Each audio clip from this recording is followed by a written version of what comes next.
Welcome to my channel simply recipes. আসসালামু আলাইকুম, কিতা করডা সব ভালো আছেননি? শুভ দুপুরের শুভেচ্ছা সবাইরে। আজকে একটা মজার রেসিপি লইয়া আইছি। রেসিপিটা হইল গিয়া সজনা পাতা দিয়া ডাইলর পকোড়া। খেয়ে সজনা পাতা দিয়ে ডাইলের পকোড়া খাইছেন কমেন্ট করে অবশ্যই জানাইবা।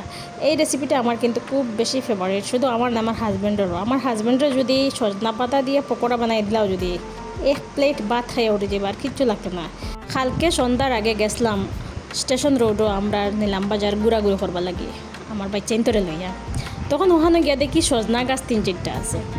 একটু পরে দেখি সজনার আগানি তুটিয়া, মানে গাছের আগানি তুটিয়া খেয়ে একজনে গাছের ডাল খাটিতরা।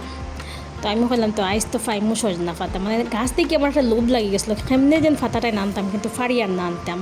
অনেক লম্বা লম্বা গাছ, হাতের নাগালের বাইরে। পরে কাকুরে কইরাম, কাকু আমার 2টা ডাল দিবা এনে। কাকে হলে ইচ্ছা নেও, তাই মনে হয় বেশি ভাল লাগি আর কি, জমাইছেন বহুতটি ডাল নিছেন। পরে আমি ওখান থেকে একটা ডাল আনলাম, আনিয়া গড়ো আনিয়া ডাইল ভিজাইয়া পকোড়া বানাইলাম। এই পকোড়াটা কিন্তু অত বেশি মজাও আর কি, তা খাওয়ার মতন নাই, আর স্বাস্থ্যগুণ তত বেশি। ডায়াবেটিস আলা মানুষের তো আরও ভালো। সজনা এমনিও ডায়াবেটিসের রোগীর লাগে খুব বেশি ভালো।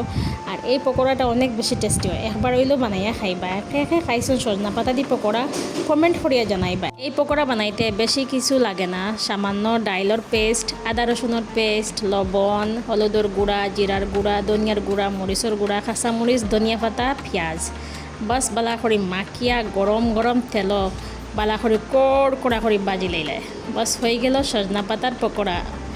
অত মজার একটা ডিশ আজকে আপনাদের লগে শেয়ার করলাম। রেসিপিটা কিলা লাগছে কমেন্ট করে অবশ্যই জানাইবা। যদি কোনোদিন কেউ খাইছেন না, রেসিপি দেখে ট্রাই করে খাই লইবা। আর রেসিপি ভালো লাগলে অবশ্যই শেয়ার একটা করে দিবা। আপনাদের শেয়ার করুন না দেখি আমি ভাইরাল হই না, একটা শেয়ার মারলে কি তো হয়, শেয়ার মারি দিবা। আর আবার লইয়া আমার একটা নতুন রেসিপি এর লাগিয়া আজকে এইখানেও বাই বাই, আল্লাহ হাফিজ, টেক কেয়ার।